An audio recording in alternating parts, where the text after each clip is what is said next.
우린 지금 출애굽기 14장의 말씀을 살펴보는 중입니다. 오늘 세 번째 시간 함께 하도록 하겠습니다.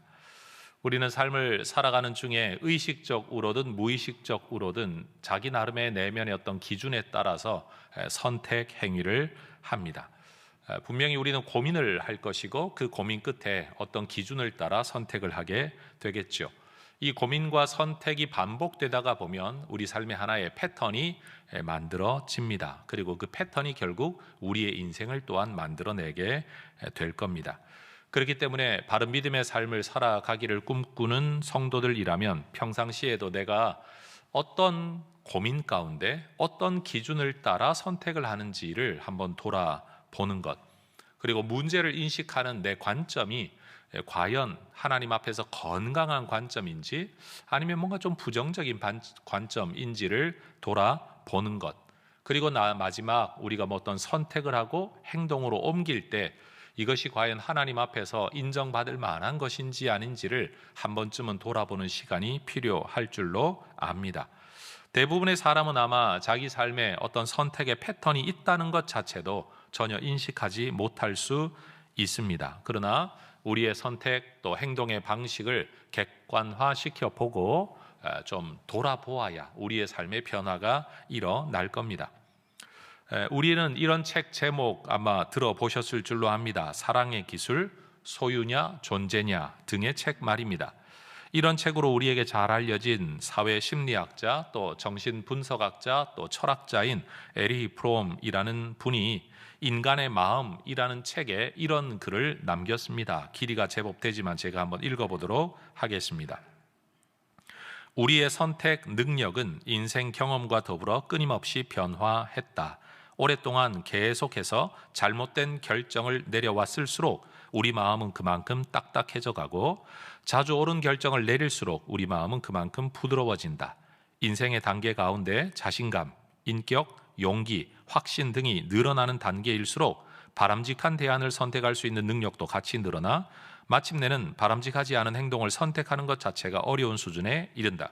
반대로 일단 비굴하고 비겁한 행동을 하게 되면 그것은 계속 나를 약하게 만들어 점점 더 비굴한 행위를 하게 되며 결국 내게서 자유를 빼앗아가 버리고 만다. 더 이상 잘못된 행동을 할 수 없는 이쪽 극단과 옳은 행동을 할 자유를 상실해버린 저쪽 극단 사이에는 셀 수 없이 많은 선택의 자유의 수준들이 놓여 있다. 여러분, 핵심은 이겁니다. 우리의 삶이 이 모습이든 저 모습이든 결국 그 과정 안에는 우리의 자유로운 선택이 놓여 있다라는 겁니다. 내 선택이 결국 우리의 인생을 만든다라는 거죠. 여러분, 우리는 잘 압니다. 관점과 인식의 변화가 일어나야 선택과 판단의 변화가 일어난다. 선택과 판단의 변화가 일어날 때 반응과 행동의 변화가 일어나게 된다. 그리고 그것이 결국은 습관의 변화를 만들어내고 그것이 삶의 변화를 만들어낸다라는 겁니다. 여러분, 생각은 사람에게 보이질 않습니다. 그러나 우리가 뭔가를 바라보는 우리의 눈의 관점, 그리고 내가 생각하는 방식, 이 변화가 별것 아닌 것 같지만 결국 마지막에는 우리의 행동과 삶의 변화를 만들어낸다라는 거죠. 지난 두 번의 설교를 통해 우리가 나눈 말씀의 핵심 주제는 이것입니다. 성도들이 이해할 수 없는 고통에 직면할 때도 하나님께서는 우리를 붙들고 계신다라는 것과 하나님께서는 특별한 섭리와 목적을 가지고 성도들의 삶을 인도하고 계시다라는 대전제가 우리에게 필요하다라는 첫 번째 메시지, 그리고 지난주일 두 번째 메시지는 사람마다 구체적인 문제의 양상의 차이는 있겠지만 하나님께서 당신의 백성들에게 궁극적으로 목적하시는 바가 있는데 그게 뭐냐? 하나님 편에서는 하나님의 영광을 드러내는 것이고 우리 편에서는 하나님을 새롭게 알아가 믿음 안에 성장하는 것을 우리 하나님이 원하고 계신다라는 겁니다. 세상의 진정한 주인 또 주권자이신 하나님을 인정하지 않는 분들, 신적인 삶의 목적과 이유를 알지 못하는 분들, 우리가 흔히 말하는 하나님을 믿지 않는 분들 말이에요. 이런 분들에게 삶의 위기라는 것은 좋지 않은 상황이죠. 빨리 지나가면 좋겠다 싶은 좋지 않은 상황일 뿐입니다. 그러나 하나님의 자녀들에게 있어 삶의 위기라는 것은 그저 빨리 지나가면 좋지 않은 상황이 아니라 오히려 하나님이 목적과 의도를 가지고 내게 허락하신 내가 넘어서야 할 삶의 고비, 그런데 이것을 통해서 내가 더 넘어지는 것이 아니라 하나님을 알게 되고 하나님의 영광을 보게 되는 기회이다라는 관점을 가지는 것이 옳다라는 거죠. 그러니 하나님을 믿느냐 마느냐의 문제를 더 넘어서서 하나님을 믿는 사람과 믿지 않는 사람이 세상을 바라보고 인생을 바라보는 관점이 굉장히 큰 차이가 있다라는 겁니다. 예수 믿고 난 이후 이 땅에서의 삶은 우리 하나님을 알아가는 배움의 과정입니다. 또 하나님의 영광의 도구로 우리가 쓰임받게 된다라는 거죠. 여러분, 사람들은 안전이 보장된 스릴 넘치는 이 놀이기구를 즐길 줄 압니다. 마찬가지로 우리도 삶의 문제 앞에서 하나님이 나를 끝까지 붙드실 것을 믿는다고 한다면 삶의 위기, 스릴 넘치는 위기를 오히려 하나님 안에서 누려보겠다라는 어떤 용기가 필요할는지도 모릅니다. 문제 그러면 질색하는 것이 아니라 문제, 하나님을 볼 수 있고 즐길 수 있는 기회로구나 라는 관점, 여러분 삶을 바라보는 우리의 관점이 새로워질 수 있기를 주의 이름으로 축원합니다. 우리는 지금 출애굽 과정에 있었던 홍해바다 사건을 살펴보는 중에 있습니다. 잠깐 되돌아가 출애굽의 과정을 살펴보면 연이은 하나님의 재앙 압박에도 불구하고 이집트의 통치자 파라오는 이스라엘 백성들을 내보내기를 싫어했습니다. 그것은 파라오의 자기 선택이었고 자기 결정이었습니다. 그런데 그 선택과 결정에 따라 하나님은 재앙을 내리시죠. 그래서 땅과 농작물들이 황폐화되어 갈 때 바로의 신하들이 바로에게 그런 말을 합니다. 출애굽기 10장 7절에 왕은 아직도 이집트가 망한 줄을 알지 못하십니까? 망했다라는 말을 할 만큼 지금 굉장한 재난이 이 이집트 땅 안에 벌어지고 있었습니다. 특히나 이집트 사람들의 각 집마다 짐승의 첫 새끼와 첫 아들이 죽임을 당하는 재앙 앞에서는 출애굽기 12장을 읽어보면 이집트 전역에 슬픔의 곡소리가 있었다라고 성경이 이야기합니다. 결국 생명의 주인이신 하나님과 대적할 때, 하나님을 맞설 때 모든 백성들의 생명마저도 잃을 수 있다는 것을 깨달은 이 파라오는 하나님의 능력 앞에 굴복할 수밖에 없었습니다. 그래서 모세를 불러 데리고 나가라, 어쩔 수 없다라고 용인하죠. 심지어 이집트 백성들도 출애굽기 12장 33절의 말씀을 보면 이 계속되는 재앙을 견딜 수가 없어서 이스라엘 사람들을 한시라도 속히 떠나보내고 싶어 했습니다. 따라하십시다. 백성을 재촉하여. 여러분, 이 백성을 재촉하는 건 다른 사람들이 아닙니다. 이집트 사람들이 이스라엘 백성들을 재촉해서 빨리 나가라 라고 말하고 있는 상황이 되었습니다. 이집트 사람들의 마음이 얼마나 다급했던지 이스라엘 사람들이 요구하는 대로 은금 패물과 옷까지도 다 내어줄 정도였다라고 이야기합니다. 나가는 것이 목적이기 때문에 내 것 뭐 주는 거 그거 줘서라도 빨리 보내고 싶은 마음이 있었다라는 거죠. 바로뿐 아니라 이집트 백성들은 모세를 통해 실행되는 이 재앙 때문에 모세 혹은 이스라엘 백성의 말만 들어도 아마 지긋지긋했을 겁니다. 그리고 이 재앙을 벗어나고자 하는 그 마음 하나 때문에 앞뒤 따지지 아니하고 앞으로 무슨 일이 벌어질지, 이집트에 무슨 손해가 일어날지 생각하지 아니하고 지금에서 벗어나고 싶어 하나님 앞에 굴복합니다. 그런데 그렇게 이스라엘 백성들을 경황 없이 떠나보내고 난 뒤 바로의 마음은 여전히 편치 못했습니다. 여러분, 이스라엘 백성들 출애굽한 인구를 정확하게 우리는 알지 못합니다만 장정만 60만 명이라고 이야기를 합니다. 한 사람의 장정, 성인 남자에게 딸려있는 식구가 여러분 몇 명일지를 알 수 없지만 3명이라고 해도 240만 명이고 4명이라고 하면 여러분 근 300만 명이 되는 엄청난 숫자입니다.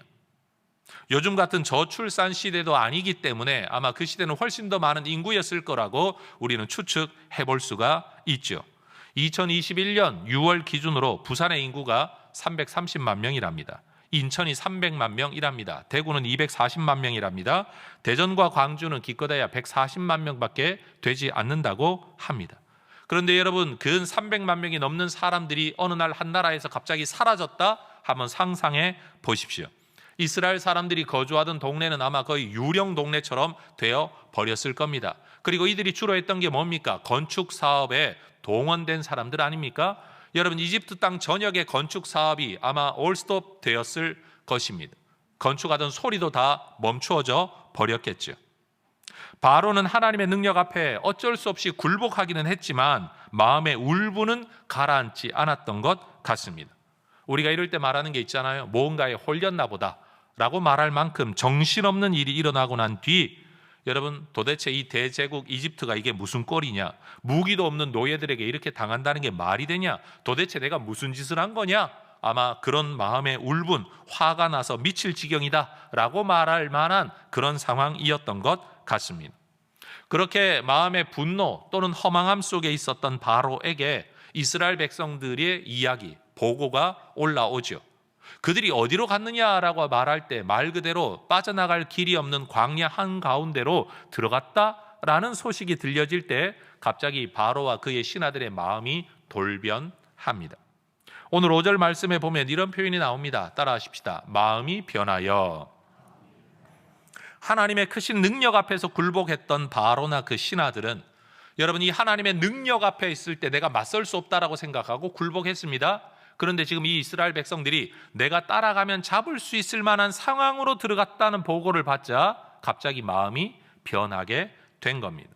내가 어떻게 할 수 없는 상황에서는 굴복했는데 내가 어떻게 할 만한 상황이 되니까 그 마음이 돌아서게 된 겁니다. 이스라엘 백성을 떠나게 만들었던 바로, 그는 이제 이스라엘 백성들을 다시 잡아오기 위하여 직접 자기 병거를 끌고 이집트 부대를 인솔합니다. 이 부대는 선발된 정예 부대만이 아니라 이집트에 가용한 모든 병거가 동원된 어마어마한 규모였던 것 같습니다.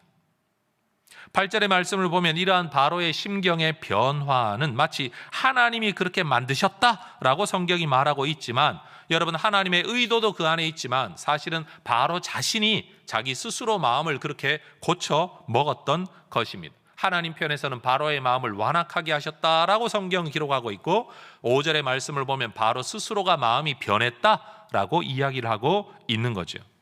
여러분, 하나님의 크신 능력의 손길 앞에서 바로는 그 손길 때문에 얻어맞은 자였습니다. 그래서 굴복할 수밖에 없었습니다.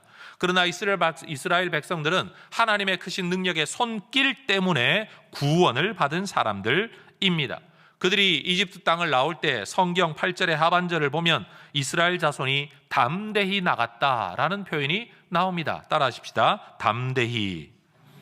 여러분, 담대히. 근데 이 담대히에 대하여 성경 구절 보면 거기에 난외주가 있는데 높은 손으로라고 되어 있습니다. 성경 자체가 기록한 원어 그대로를 하면 높은 손으로 나갔다라고 성경이 기록하는 것을 담대히라고 해석하여 지금 이 성경을 번역했다라는 뜻입니다.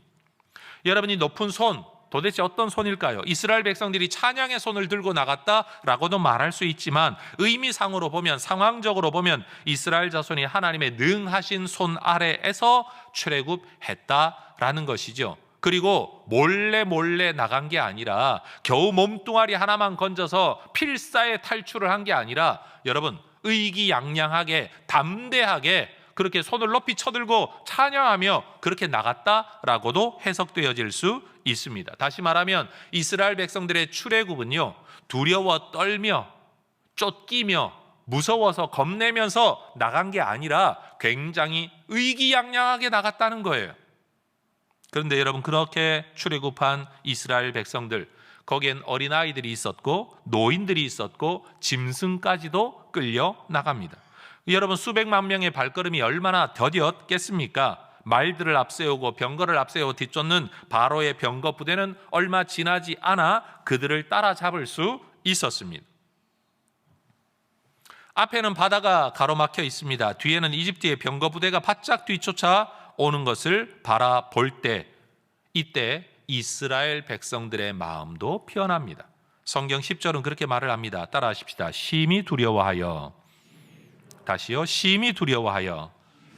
여러분, 하나님의 능력의 손길이 임할 때 바로는요, 마음에 두려움이 생겼어요. 굴복했습니다. 그런데 하나님의 능력의 손길이 보이지 않는 상황, 내 손으로 뭔가를 할 만한 상황이라고 보여지는 상황에서 그는 마음이 변하여 이스라엘 백성을 따라가기로 결단합니다. 상황의 변화에서 바로의 마음이 변했다는 겁니다. 그런데 똑같은 일이 이스라엘 백성들에게도 일어납니다. 하나님의 능력의 손길이 임할 때 그들의 마음은 담대했습니다. 그런데 지금 하나님의 손길이 보이지 않는다라고 여겨지는 상황, 앞에는 바다요, 뒤에는 이집트의 군대가 쫓아오는 이 상황에서 그들은 심히 두려워하는 마음으로 변화되어졌습니다. 상황 속에서 마음의 변화가 일어난 겁니다. 물론 하나님이 사라진 거 아닙니다. 여전히 하나님이 이스라엘 백성을 인도하고 계신데 바로의 마음이 변했습니다. 마찬가지입니다. 하나님 사라진 것 아닙니다. 여전히 하나님이 이스라엘 백성을 인도하고 계신데도 이스라엘 백성들의 마음도 변해 버렸습니다. 이 이야기 속에서 우리는 세 가지 내용으로 뭔가 좀 우리의 영적인 교훈 또는 깨달음을 적용을 해볼 수 있을 것 같습니다. 하나님 앞에 굴복하던 마음이 변해버린 바로, 그처럼 하나님 앞에 또 마음이 변해버린 이스라엘 백성들. 여러분, 바로의 마음이 변하자 내보내던 그의 행동이 뒤쫓아가는 행동으로 변화되어졌습니다. 이스라엘 백성들도 하나님의 은혜 앞에서 그들의 마음이 변하자 원래는 높은 손으로 찬양하며 경배하며 담대했던 그들의 행동이 여러분 오히려 심히 불평하는 말로 행동이 바뀌고 맙니다. 그 불평의 내용이 11절과 12절에 기록되어 있는 거죠. 같이 한번 읽어볼까요? 그들이 또 모세에게 이르되 애굽에 매장지가 없어서 당신이 우리를 이끌어내어 이 광야에서 죽게 하느냐? 어찌하여 당신이 우리를 애굽에서 이끌어내어 우리에게 이같이 하느냐? 우리가 애굽에서 당신에게 이른 말이 이것이 아니냐? 이르기를 우리를 내버려 두라. 우리가 애굽 사람을 섬길 것이라 하지 아니하더냐? 애굽 사람을 섬기는 것이 광야에서 죽는 것보다 낫겠노라. 여러분, 지금 이스라엘 백성들이 볼 때 길이 없다, 대책이 없다라는 것은 사실입니다. 일반적으로 이런 상황을 만나면 두려워하는 게 당연하고 죽게 되었다고 아우성칠만 합니다. 그런데 여러분, 우리는 이 상황을 분명히 알아야 합니다. 그들에게는 올바른 상황 판단은 있었습니다. 이 상황에서 우리가 맞이할 건 죽음밖에 없다라는 맞는 말도 있었습니다. 그런데 그들에게 믿음은 없었습니다. 그들이 눈에 보는 것은 사실이었지만 이 사실과 함께하고 있는 하나님이 동행하신다는 사실은 그들의 안중에 없었습니다. 이런 말 한번 따라해 볼까요? 따라하십시다. 사리 판단은 맞는데 믿음은 없을 수 있습니다. 다시요. 말은 맞는데 믿음은 없을 수 있습니다. 말이 흐려지시죠? 그게 바로 우리의 모습이기 때문에 그래요.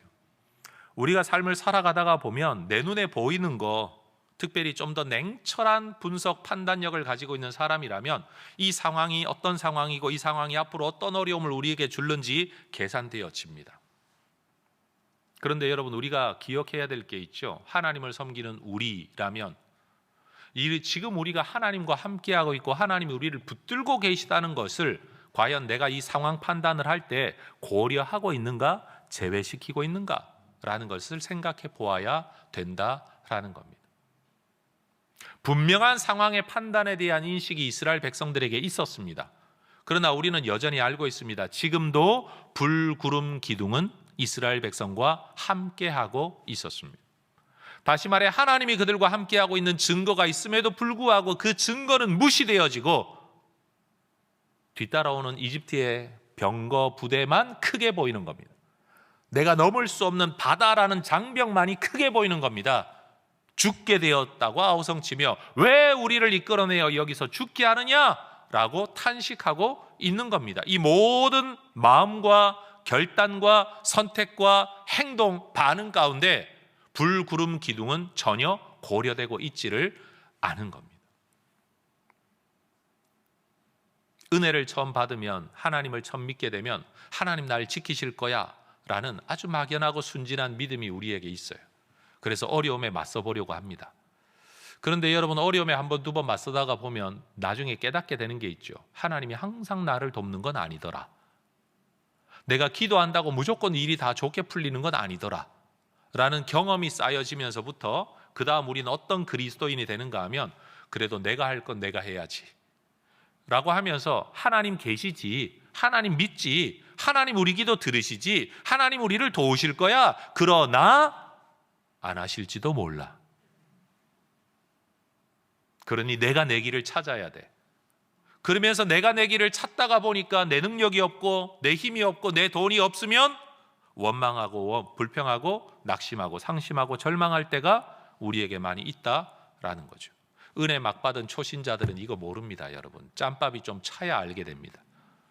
그런데 여러분, 교회 생활을 오래 하면 오래 할수록 이제 점점 어떤 사람으로 변해가는가 하면 말로는 하나님을 고백하고 하나님 살아계신다, 하나님 우리와 함께 하신다, 하나님이 우리 기도를 들으신다, 하나님 우리를 통해 영광을 나타내실 거다, 말은 계속 그렇게 하는데 정작 내 마음은 어떠냐 하면 하나님 날 안 도우셔.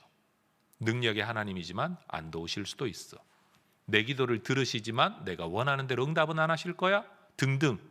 결국 우리의 말에서 어떤 말이 터져 나오는가 하면 큰일 났다, 죽게 되었다, 아우 그럴 바에 안 하는 게 좋았을 걸, 이라는 말들이 우리 입에서 나오게 된다라는 거예요. 여러분, 이스라엘 백성들, 이 출애굽한 이스라엘 백성들을 볼 때마다 마음에는 진짜 답답한 생각 많이 들지 않습니까? 그 40년의 역사를 압축해서 여러분 성경 한두 권으로 기록해 놓은 이 출애굽기 같은 성경들을 읽어보다가 보면 어휴, 믿음 없는 것들 어쩌자고 이렇게 살았을까 답답하다 싶지요. 근데 여러분, 우리 인생의 신앙생활 40년, 80년을 만약에 여러분 한 권의 책으로 만약에 묶어두면 우리는 어떤 모습일까요? 그런데 피해 나갈 길도 없는 데다가 뒤쫓아오는 이집트의 군대를 맞설 힘도 없어 모두가 죽게 되었다고 아우성치고 있는 이때에 똑같은 무리에게 속해서 똑같은 상황을 바라보고 있는 모세의 반응은 달랐습니다. 모세는 피해 나갈 길을 알고 있거나 아니면 무슨 대책이 있어서가 아닙니다. 길도 없고 대책도 없다는 것은 모세도 마찬가지였습니다. 그런데 모세에게 뭐가 있었는가 하면 하나님이 우리를 약속의 땅으로 이끌고 가겠다고 약속하셨다, 하나님이 우리를 책임지실 거다라는 이 믿음 하나가 있었습니다. 이것이 전혀 다른 반응을 만들어내게 했다라는 겁니다. 여러분, 구원하시는 하나님의 손을 바라볼 때는 담대할 수 있지만 뒤쫓아오는 이집트의 군대를 바라보면 심히 두려워집니다. 그게 사람입니다. 뭘 보느냐에 따라서 여러분 우리의 마음이 달라지는 겁니다. 믿음으로 채워진 마음에서는 찬양이 흘러나오겠지만 두려움으로 채워진 마음에서는 불평이 나올 수밖에 없는 겁니다. 여러분, 우리는 지금 무엇으로 우리의 마음을 채우고 있을까요? 하나의 예를 들어 보십시다. 여러분, 사람은 보는 것에 영향을 많이 받는 존재입니다. 만약 여러분이 시간 날 때마다 TV를 틀어서 여행 프로그램을 본다면 여러분 마음에는 아우 나도 여행 가고 싶다, 나도 저러면 좋겠네, 그리고 언젠가는 여행을 가시게 될 겁니다. 먹는 프로그램을 즐겨보는 분이라면 아마 여러분 볼 때마다 뭘 시켜 드실걸요? 나도 저거 먹고 싶다. 그리고 여러분, 성적인 자극이 있는 어떤 영상을 계속 보시는 분들은요, 그 영향을 받을 수밖에 없어요. 보는 것이 우리를 자극하기 때문에, 그리고 우리의 생각을 지배하기 때문에 그 결과 우리의 말을 지배하죠. 마지막엔 우리의 행동을 지배하게 될 거예요. 지배한다는 말이 너무 거북스러우면 이렇게 말하면 돼요. 여러분, 먹는 걸 보면 먹고 싶은 마음이 일어나고 저거 먹으면 좋겠다는 말이 나오는 거고, 야 우리도 시키자, 쿠팡을 하든지 배민을 하든지, 여러분 그렇게 되는 거예요. 그게 사람이라는 거죠. 무엇으로 나를 채우느냐에 따라서 결국 내 행동이 달라진다. 마지막 결과, 오늘 내가 무엇을 보고 어떤 반응을 일으키고 있느냐가 결국 삶을 만들어낸다라는 거죠. 여러분, 이스라엘 백성들이 만약 지금 그들의 눈에 보이는 것, 객관적으로 보이는 것 중에 왜 하필이면 바다와 이집트 군대만 볼까요? 불구름 기둥은 왜 보지 않았을까요? 이 예배 가운데도 우리 남성들과 여성들이 앉아 계신데, 여러분 아침에 잠이 깨어서 여러분의 아내 또는 남편을 바라볼 때 울화가 침입니까? 행복이 일어나십니까? 그때그때 달라요. 그렇죠? 그때그때 달라요. 근데 중요한 건요, 사람이 변한 건 아니에요. 근데 그 사람을 보는 내 눈이 달라지는 거죠. 어떨 때는 너무 측은하게 보일 때가 있어요. 아우, 나 같은 사람을 만나서 막 불쌍하게 보이고 연민이 일어날 때가 있어요. 어떤 사람은 진짜 보기 싫을 때도 있을걸요? 예. 저는 그렇지 않아요. 여러분, 사람이 변해서가 아니고요, 그 사람을 바라보는 내 눈, 내 감정에 따라서 사람에 대한 평가가 완전히 달라진다. 여러분, 이게 믿음의 비밀이에요. 우리는 지금 눈을 들어서 그 당시를 상상해 봐야 돼요. 앞에는 홍해 바다다, 뒤에는 이집트의 군대다. 그렇지. 그런데요, 거기에는요 여전히 불구름 기둥이 떠 있어요. 내가 뭘 볼 거냐는 거죠. 객관적인 사실이라고 여겨지는 많은 것들 중에 내가 뭘 보느냐에 따라서 여러분 내 마음이 달라지는 거예요. 그리고 내 반응이 달라지는 거죠. 말이 달라지고 행동이 달라진다라는 겁니다. 여러분, 성경은 이런 말씀을 우리에게 들려줍니다. 잠언 4장 23절인데 화면을 보며 같이 한번 읽어볼까요? 모든 지킬 만한 것 중에 더욱 내 마음을 지키라. 생명의 근원이 이에서 남이니라. 여러분, 마음을 믿음으로 잘 지키고 마음을 사랑으로 잘 지키는 여러분 되시기를 주의 이름으로 축원합니다.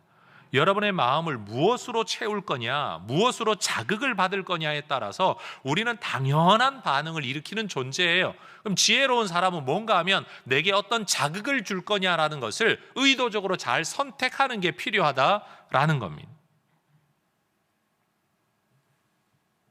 여러분, 우리의 마음이 볼 수 있는 많은 것 가운데 하나님의 증거들을 볼 수 있기를, 그리고 하나님 앞에 믿음으로 반응할 수 있기를 소망합니다. 두 번째 우리가 생각해 볼 수 있는 주제는요, 마음이 변하여 이스라엘 백성을 뒤쫓고 있는 이 바로의 모습에서 우리는 마귀의 모습을 연상해 볼 수 있다라는 겁니다. 이 땅에서 하나님 없이 살아가는 것이 슬픔인지 고통인지 영원한 죽음인지도 모르고 그냥 그렇게 살아가던 우리가, 여러분, 마치 이집트 안에서 이스라엘 백성들 그 문에 여러분 양의 피가 뿌려진 것처럼 우리의 마음에 그리스도의 피가 뿌려져서 여러분 우리가 하나님의 자녀로 영적인 출애굽을 하게 된 거죠. 이스라엘 백성들이 모세의 인도를 받아 이집트 땅에서 나온 것처럼 우리도 여러분 하나님의 백성이 된 자리로, 마귀의 자녀가 아니라 하나님의 자녀로 여러분 우리가 새로운 출애굽의 길을 걸어가고 있습니다. 바로가 자기 마음대로 부려먹던 이스라엘 백성을 잃어버린 거잖아요. 그것처럼 마귀도요 자기 마음대로 부려먹던 노예들을 지금 잃어버린 상태인 거죠. 바로가 잃어버린 그 사람들을 되찾아오려고 지금 발악을 하고 있는 것처럼 사실은 마귀도 지금 그 일을 하고 있을지 모르죠. 고분고분 시키는 대로 여러분 자기가 몇 가지 영향력만 주면 내가 원하는 대로 얼마든지 조작할 수 있었던 인간들이 더 이상 자기 뜻대로 움직여지지 않는 상태. 여러분, 사탄의 입장에서 보면 얼마나 화가 치밀까요? 여러분 한번 상상해 보세요. 여러분, 저는 믿지 않는 집안에서 태어나서 살았던 사람 아닙니까? 만약 제가 지금 이러한 어떤 언어 능력이라든지 표현 능력이라든지 지적 능력이라든지 이 모든 것들을 가지고 여러분 교회를 넘어뜨리고 목사를 넘어뜨리는 존재로 살았다고 한번 가정해 보세요. 마귀가 여러분 부려먹고 써먹으려고 만약에 마음을 먹었다면 나 좀 써먹을 만한 인간 아니었을까요? 그런데 이런 인간이 내 편이었는데 어느 날 갑자기 휘가닥 돌아서 가지고 하나님의 말씀을 전하며 사람들에게 하나님을 자꾸만 이야기하면서 믿음으로 사람들을 이끌어가는 영향력을 끼치고 있는 거예요. 아마 마귀가 그러지 않을까요? 저놈 저거 내 거였는데 저거 내 물건이었는데, 내 일꾼이었는데 지금 완전히 빼앗겨 버렸다. 그래서 여러분, 제가 이렇게 설교하고 있는 모습을 보면 마귀는 얼마나 울분이 찰까요? 아, 저거를 반대로 써먹었으면 내가 제대로 써먹을 수 있는 인간인데. 전능하신 하나님 앞에 패배해버린 바로도요 울분에 지금 차 있고요, 우리를 빼앗겨버린 사탄도요 사실은 울분에 차 있어요. 그래서 스펄전 목사님이 그런 말을 했어요. 사탄은 아직도 당신을 잊지 않았다. 그는 당신을 사로잡아 다시 노예로 삼기 위하여 노심초사하고 있다. 옆에 분에게 한번 인사하십시다. 마귀는 아직도 당신을 잊지 않았답니다. 마귀가 여러분을 잊지 않았어요. 어떻게 하면 다시 되찾아올까를 지금 궁리하고 있어요. 근데 여러분이 만약에 인생의 문제 앞에 들어가서 갑자기 믿음에 대한 회의를 일으키며 하나님에 대하여 조금이라도 뭔가 이상한 낌새를 보일 때 마귀는 지금 이때다 하고 지금 병거 이끌고 쫓아가서 더 압박하면 더 돌아올 거다. 고기가마 곁에 있을 때를 그리워할 거다. 지금 그게 바로 마귀의 전략이라는 겁니다. 사탄은 하나님의 자녀가 되어 믿음의 길을 걸어가고 있는 우리를 계속 추격합니다. 우리가 만나는 인생의 문제, 혼란, 두려움에 빠뜨려 우리를 다시 노예로 붙들어가고 싶어 하는 겁니다. 홍해바다 같은 문제를 만나면 체념하게 만들고, 추격하는 이집트의 군대 같은 어떤 쫓김 앞에서는 두려움에 굴복하게 하죠. 하나님의 백성됨을 포기하고 이집트의 종살이로 돌아가는 게 낫지 않을까? 이럴 바에야 교회 안 다니는 게 낫지 않을까? 아예 안 믿는 게 낫지 않을까? 교회를 떠나고 하나님을 떠나는 게 낫지 않을까라는 생각을 우리 안에서 일으키고 있다라는 겁니다. 안정되고 익숙한 곳이었던 삶의 자리를 떠나서, 여러분, 믿음의 길이라는 게 어떻게 보면 참 막막하잖아요. 보이지 않는 거잖아요. 그리고 뭐 어떻게 그냥 되는 대로 살아되는 게 아니라, 여러분, 설교할 때마다 목사들의 하는 이 설교가 사실 마음속에 부담이 되지 않습니까? 이미 누렸던 것들을 잃어버리는 것에 대한 아쉬움이 있죠. 정말로 하나님이 내게 주시려고 하는 그 땅이 존재하는 것이기나 할까라는 의심이 생기죠. 그 과정 속에서 겪는 일들이 결코 쉽지 않은 거예요. 만만하지 않은 거예요. 교회 생활, 신앙 생활이 편치만은 않은 거예요.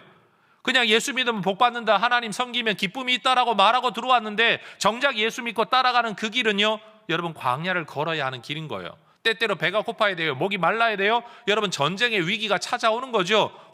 여러분, 바다가 앞을 가로막고 있어요. 계속해서 마귀가 우리를 뒤쫓고 있는 이 상황, 이런 상황이 결코 편한 것만은 아니라는 거죠. 이 모든 상황, 이 모든 일들을 통해 우리를 좌절시키고 낙심하게 만들어서, 그리고 마음 급하게 만들어서 이집트의 고기 가마 곁에서의 안락함을 추억하게 만드는 거죠. 그때가 오히려 더 편했다, 좋았다. 가야 할 길을 가지 못하게 만드는 것이 바로 마귀의 전략이라는 겁니다. 그래서 우리 그리스도인들은 믿음의 광야 길에 들어서게 되면 마귀의 추격이 계속 있을 거라는 것을 미리 각오해야 됩니다. 그저 우리는 꽃길만 걷지 못할 겁니다. 그래서 믿음으로 들어선 이 길에 더 큰 믿음이 우리에게 필요한 겁니다. 문제나 위기 상황만을 벗어나려고 하고 그런 것만을 피하려고 하는 사람들은 절대 이 길을 제대로 갈 수 없습니다. 여러분, 문제가 없는 게 은혜의 길이다라고 여기는 사람들은 절대 이 길 못 갑니다. 오히려 우리가 생각을 바꿔야 됩니다. 문제를 통해 하나님이 우리를 성장시키고, 문제를 통해 하나님의 영광을 보게 되고, 문제를 통해 우리는 하나님을 더 깊이 알아가게 될 거다. 그러니까 문제는 당연한 것이고 필요한 것이다. 오히려 우리가 기뻐해야 될 것이다. 이 생각의 변화가 필요하다라는 겁니다.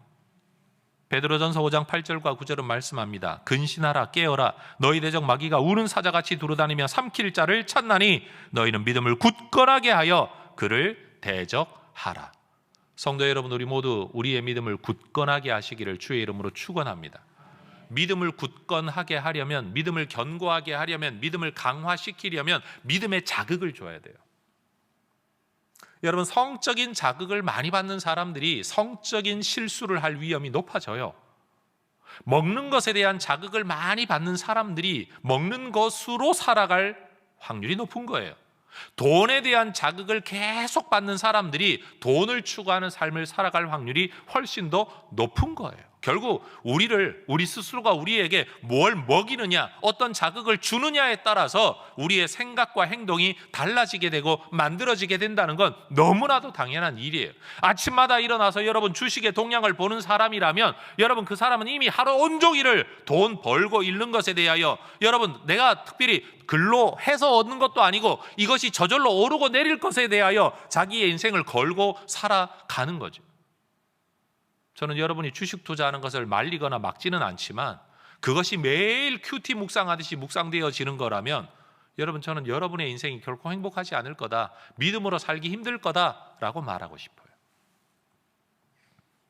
우리를 뒤쫓고, 그러면서 우리를 넘어뜨려서, 때로는 우리를 압박하여서 우리 스스로 굴복하게 만들고 주저앉게 만들려는 여러분 이 마귀의 대적 앞에 믿음을 굳건하게 하여 그 불안에 맞서고 그 두려움과 염려에 맞서는 우리 모두가 될 수 있기를 주의 이름으로 축원합니다. 세 번째 주제는 이거예요. 우리가 계속 이 주제를 보면서 되새기고 있는 주제인데요, 우리가 직면하고 있는 이 문제가 분명 우리를 넘어뜨리려는 마귀의 계략이 맞아요. 그런데 그 안에는 우리 하나님의 일하심이 있고 뜻하심이 있다는 사실을 끝내 잊어버리지 않는 겁니다. 쫓아오는 이집트의 군대 그 앞에서도, 막아서 있는 홍해 그 앞에서도 하나님의 불구름 기둥이 떠 있다는 사실을 우리가 알아야 되는 것처럼, 뒤쫓아오는 바로가 자기 마음이 변해서 우리를 뒤쫓아오는 거지만 사실은 하나님이 그 마음을 완악하게 해서 뒤쫓아오고 있다는 사실을 절대 잊어버리지 않는 거예요. 이 세상의 삶에는요, 여러분, 극단적인 선과 극단적인 악이 존재하는 게 아니에요. 하나님의 역사와 마귀의 역사가 완전히 극단에서 놀고 있는 게 아니에요. 일어나는 일 속에 하나님의 더 높은 섭리가 있고, 일어나는 일 속에 마귀의 역사가 있다는 거예요. 이것 아니면 저것이 아니라 이것과 저것이 함께 있다라는 거예요. 야고보서를 읽어보면 우리를 넘어뜨리려는 마귀의 시험이 있다라고 이야기해요. 그러면서도 우리를 연단하는 하나님의 시험, 고난도 있다라고 이야기해요. 그럼 뭐가 시험이고 뭐가 고난이냐? 이거 굉장히 우리에게 아주 골치 아픈 주제이죠. 저에게도 굉장히 힘든 일이었어요. 도대체 뭐가 마귀의 시험이고 무엇이 하나님의 연단이냐? 여러분, 이걸 분석하고 설명해낼 수 있는 안목이 우리에게는 사실 없어요. 왜? 우리 눈에 보이지 않으니까요. 그래서 제가 깨달은 한 가지 사실은, 이게 마귀로부터 온 것인지 하나님으로부터 온 것인지 시험인지 아니면 연단인지 해석할 능력이 없다면 내가 선택할 수 있는 것 딱 한 가지였어요. 여러분, 어제 이 설교를 준비하면서 서핑, 특별히 윈드 서핑이라는 단어를 유튜브에서 검색을 하면서 이 몇 개의 영상을 일부러 봤어요. 여러분, 영상을 보니까 정말 재미나더라고요. 여러분, 이 서핑이 그냥 파도를 타는 게 서핑이라면, 여러분, 바람을 이용하는 돛과 같은 걸 만들어 가지고 바람을 적극적으로 이용하는 윈드 서핑도 있더라고요. 여러분, 이 윈드 서퍼들이 움직이는 걸 보니까 얼마나 빠른지, 여러분, 거의 모터보트 수준으로 막 달리는데, 여러분, 물 위를 이렇게 그냥 가는 게 아니라 물을 치면서 막 날아가는 거예요. 근데 정말 놀라운 건 뭔가 하면요, 여러분, 윈드서핑 하는 사람들에게 한 서퍼마다 자기가 선풍기 달아놓고 바람 일으키는 거 아니잖아요. 웃어야 될 포인트예요, 여러분. 그냥 자연적으로 불어오는 바람을 이용하는 거잖아요. 그럼 여러분, 서퍼들한테 바람이 이 사람한테는 이 바람 불고 저 사람한테는 저 바람이 부는 거 아니잖아요. 해변에서 부는 바람은 그냥 한 방향으로 똑같을 거 아니에요. 근데 여러분, 가는 서퍼들의 방향은요, 다 제각각이에요. 동으로 가는 놈, 서로 가는 놈, 남으로 가는 놈, 북으로 가는 놈, 다 달라요. 더군다나 경기하는 걸 보니까요, 정말 빠르게 달려갔는데 반환점을 돌고서는요, 반대 방향으로 다시 달려오는데, 여러분, 바람이 갑자기 돌변한 거 아니잖아요. 똑같은 바람이 불고 있는데 여러분, 반환점을 향해 막 달려가던 사람들이 반환점을 돌아서 똑같은 그 방향의 바람을 이용해서 다시 이쪽으로 돌아오더라라는 거예요. 이유가 뭐죠? 바람은 똑같은데요, 그 바람을 이용하는 이 돛의 방향을 조절하는 거예요. 여러분, 전 이것이 영적인 깨달음이 되기를 소망합니다. 한번 따라해 볼까요? 우리는 부는 바람을 멈추게 하거나 바람의 방향을 바꿀 능력은 없습니다. 이 말에 동의하시죠? 우리는 바람을 멈추게 하거나 불게 하거나 바람의 방향을 내 마음대로 바꾸게 할, 여러분, 뭐 제갈공명은 뭘 바꿨다고 하는데 저 그거 안 믿거든요, 사실. 그냥 어떤 때가 되면, 어느 시간쯤에 되면 여러분, 태양과 땅 지열의 차이로 인하여 어느 지역에서 바람의 방향이 바뀌는 건 있을 수 있어요. 그걸 이용했다 그러면 나는 that's okay. 근데 여러분, 사람이 뭐 부채 한번 흔들어 가지고 바람을 바꿨다, 이게 말이 안 되는 이야기예요. 여러분, 우리는 바람에 바꿀 능력이 없는 사람들이에요. 근데 중요한 건 뭐냐면, 바람의 방향을 바꿀 수는 없지만 불어오는 바람 앞에서 내 돛의 방향을 어떻게 바꿀까 하는 건 우리가 결정할 수 있어요. 그게 뭐냐? 마음이에요. 그리고 그 마음을 움직여가는 중심의 태도와 관점이라는 거죠. 불어오는 문제의 바람, 문제라는 바람 말이에요. 인생의 위기라는 바람이 왜 부는지, 누가 일으켰는지, 언제 끝날지, 그건 아무리 질문해도요, 아무도 대답을 못해요. 우리가 할 수 있는 거 딱 한 가지밖에 없어요. 불어오는 바람을 이용해서 어떻게 하면 하나님의 영광이라는 곳으로 나아갈 수 있을까? 딱 그거 하나 우리가 할 수 있는 거예요. 여러분, 내게 찾아오는 문제가 하나님의 시험인지 하나님의 연단인지 마귀의 시험인지, 여러분, 심지어 욥기의 성경을 읽어보면 마귀가 그를 시험하잖아요. 그런데 하나님이 또 허락하신 거잖아요. 이게 연단인지 시험인지 분석하기가 어려워요. 근데 중요한 건 뭐냐면 그 문제 앞에서 욥은 자기의 순전함을 지키고 어리석게 하나님을 원망하지 않는 이 태도를 끝까지 지킴으로써 자기 손으로 문제를 극복한 건 아니지만 하나님께서 마지막에는 배나 되는 복을 그에게 허락하셨어요.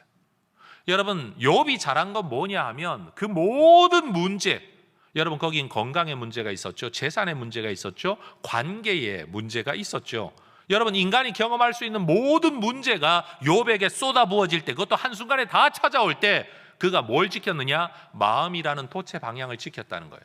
하나님 앞에 원망하는 쪽으로는 가지 않겠다. 하나님 왜 이런 일이 내게 일어나는지 모르겠습니다. 하소연은 하지만 원망 불평은 하지 않겠다. 이 마음의 돛을 지키면서 인생의 시간을 견딜 때 그가 도착한 자리가 어디냐면 배나 복을 받는 자리에 도착하게 되었다라는 겁니다. 요셉도 마찬가지 아닙니까? 형통한 사람이라고 말하지만 그가 겪었던 모든 일은 인생의 문제, 고난, 위기였습니다. 근데 그가 지킨 게 뭡니까? 순전함을 지킨 거죠. 하나님과 함께하는 믿음을 지킨 거죠. 여러분, 그가 가는 길은 계속 구덩이였지만 결국 하나님은 그의 걸음을 인도하셔서 해와 달과 11별이 절하는 그 자리로 이르게 하신 겁니다. 여러분, 오늘 우리의 삶의 문제, 여러분 목회하는 목사들에게 문제가 있을까요? 없을까요? 위기가 있을까요? 없을까요? 어려움이 찾아옵니까? 오지 않습니까? 여러분, 목사들이 어려운 게 교회 밖에 있는 사람 때문에 어렵지 않아요. 성도들 때문에 어렵지. 근데 성도들 중에 목사를 괴롭히겠다고 달려드는 사람이 또 누가 있습니까? 아무도 없습니다. 다 그냥 자기 생긴 대로 사는 거고 자기가 원하는 대로 내가 옳다라고 여기는 대로 사는데 그게 목회자에게 어려움이 되는 것 뿐이에요. 그러니까 따지고 보면 누구 잘못이라고 말할 수 있는 게 아무것도 없어요. 가족 관계도 마찬가지예요. 의도적으로 남을 괴롭히겠다고 살아가는 사람 아무도 없어요. 그냥 지 생긴 대로 사는 것 뿐이에요. 근데 그게 내게 어려움이 될 뿐이에요. 그래서 따지고 보면요, 이게 누구 때문이다라고 말할 만한 뭐가 없어요. 그냥 내가 그걸 힘들게 느낄 뿐이에요. 그게 인생의 대부분의 시험이고 대부분의 고난이에요. 그때 우리가 해야 될 게 뭐냐? 저 인간만 없으면 이 아니라는 거죠. 이 바람만 멈추면 그게 아니라는 거죠.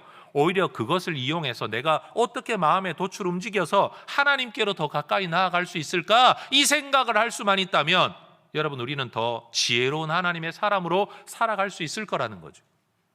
홍해바다 뒤쫓아오는 이집트의 군대라는 문제 앞에서 여러분, 모세의 했던 반응의 핵심이 무엇 아닙니까? 앞으로도 살펴보게 되겠지만 하나님이 하시는 일을 보자.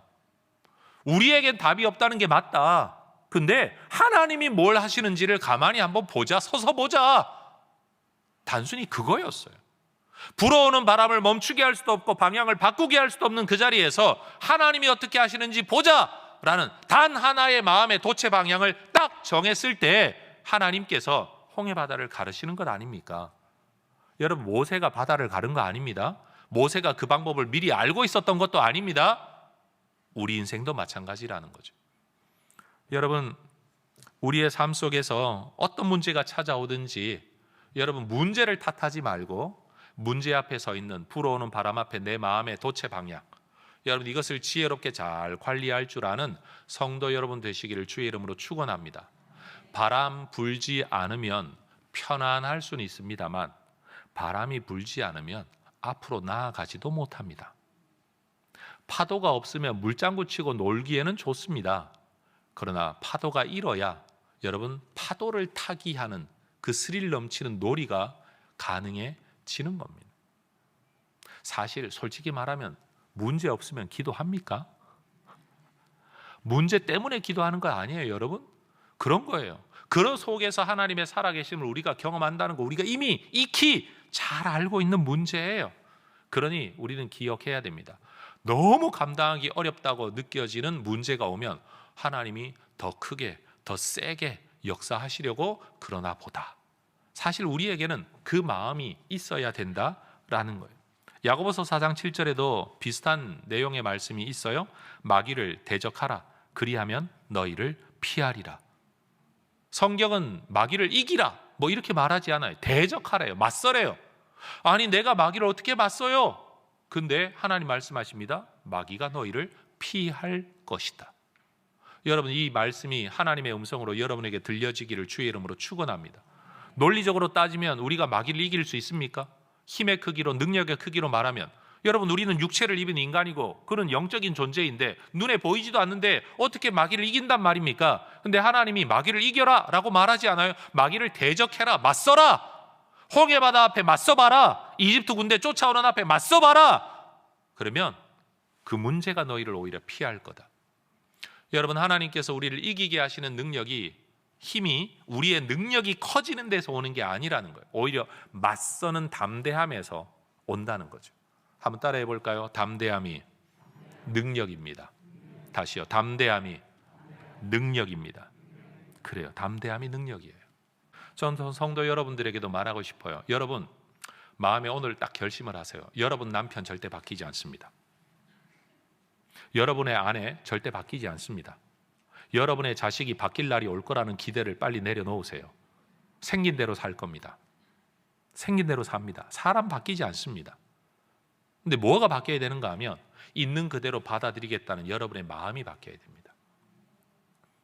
그러면요, 여러분, 남편을 바라보는 여러분의 눈이 바뀌고 자식을 바라보는 여러분의 눈이 바뀌어요. 그러면서 저 사람을 바꾸려고 아등바등 하다가 좌절하는 게 아니라, 바꿔달라고 기도하고 눈물 흘리다가 하나님 내 기도 안 들으신다고 탄식하는 게 아니라, 오히려 당연히 저 사람이 이럴 때쯤 되면 이런 반응을 할 텐데, 이런 말, 이런 행동을 할 텐데, 그때 내가 뭘 어떻게 해야 되지? 내 마음의 돛을 잘 움직이면요, 옛날에는 죽을 지경이었던 문제가 이제는 뭐 그냥 그렇게 지나가면 되는 거지 뭐 라고 아주 쉽게 느껴지는 때가 올 줄로 믿습니다. 여러분, 우리의 삶의 문제, 사업의 문제, 자녀의 문제, 부부의 문제, 가정의 문제, 건강의 문제 다 마찬가지예요. 여러분, 우리가 그냥 일단은 받아들여야 돼요. 불어오는 바람을 어떻게 할 수 없어요. 오히려 그것을 가지고 내가 어떻게 반응을 해야 되나, 이 생각을 해야 되는 거예요. 여러분, 이 돛의 방향을 잘 조절하면 여러분, 오히려 그것 때문에 우리가 새로워질 줄로 믿습니다. 그래서 삶의 문제도요, 맞서서 풀어내는 사람이 있는가 하면 도망 다니는 사람이 있어요. 그래서 조금 어렵다 싶으면, 관계의 어려움, 일의 어려움이 있다 싶으면 이직하고 일생이 그냥 도망 다니는 인생이 되는 사람이 있고요, 인생의 문제가 찾아오면 견디다가 언젠가 보면 내가 이겨낸 건 아닌데 지나가 버린, 이 표현 중요하게 받아들이세요. 내가 이겨낸 게 아니라 견디다가 보니까 그냥 지나가 버린, 그래서 오늘 내가 그냥 여전히 이 자리에서 살고 있는, 여러분, 이런 지혜를 우리가 깨닫게 된다라는 거죠. 여러분, 올 한 해도 불어오는 바람을 잘 견디시기를 주의 이름으로 축원합니다. 그리고 불어오는 바람 앞에서 내 돛의 방향을 지혜롭게 잘 조절해서 하나님께 더 가까이 나아가고, 사람에게 대해서도 사람한테 치여가지고 사람에게서 떠나는 사람이 아니라, 아, 이런 사람도 있구나, 그래도 내가 저 사람을 어떻게 사랑할 수 있을까, 이해할 수 있을까, 품어줄 수 있을까, 아니면 최소한 참아줄 수 있을까 라는 쪽으로 반응을 하다가 보면요, 언젠가는 내 옆에 머물다가 또 그렇게 지나가고 떠나갑니다. 옛날에는 그렇게 못 볼 사람인 줄 알았는데요, 살다가 보면요, 아휴, 저 사람도 인생이 불쌍하지, 그러군요, 오히려 뭔가를 베푸는 이런 마음이 우리에게 생겨나기도 한다라는 거죠. 믿음은 뭐냐? 문제를 이기는 힘이 아니라 문제를 견디는 힘이고, 오히려 그 문제 속에서 하나님 앞에 다가가는 힘, 그게 바로 믿음이다. 그러니 여러분, 어떤 문제를 만나든지 오히려 더 많이 하나님 앞에 엎드리고 더 성숙해지는 인격이 되고 더 깊어지는 신앙인 되시기를 주의 이름으로 축원합니다. 기도하겠습니다.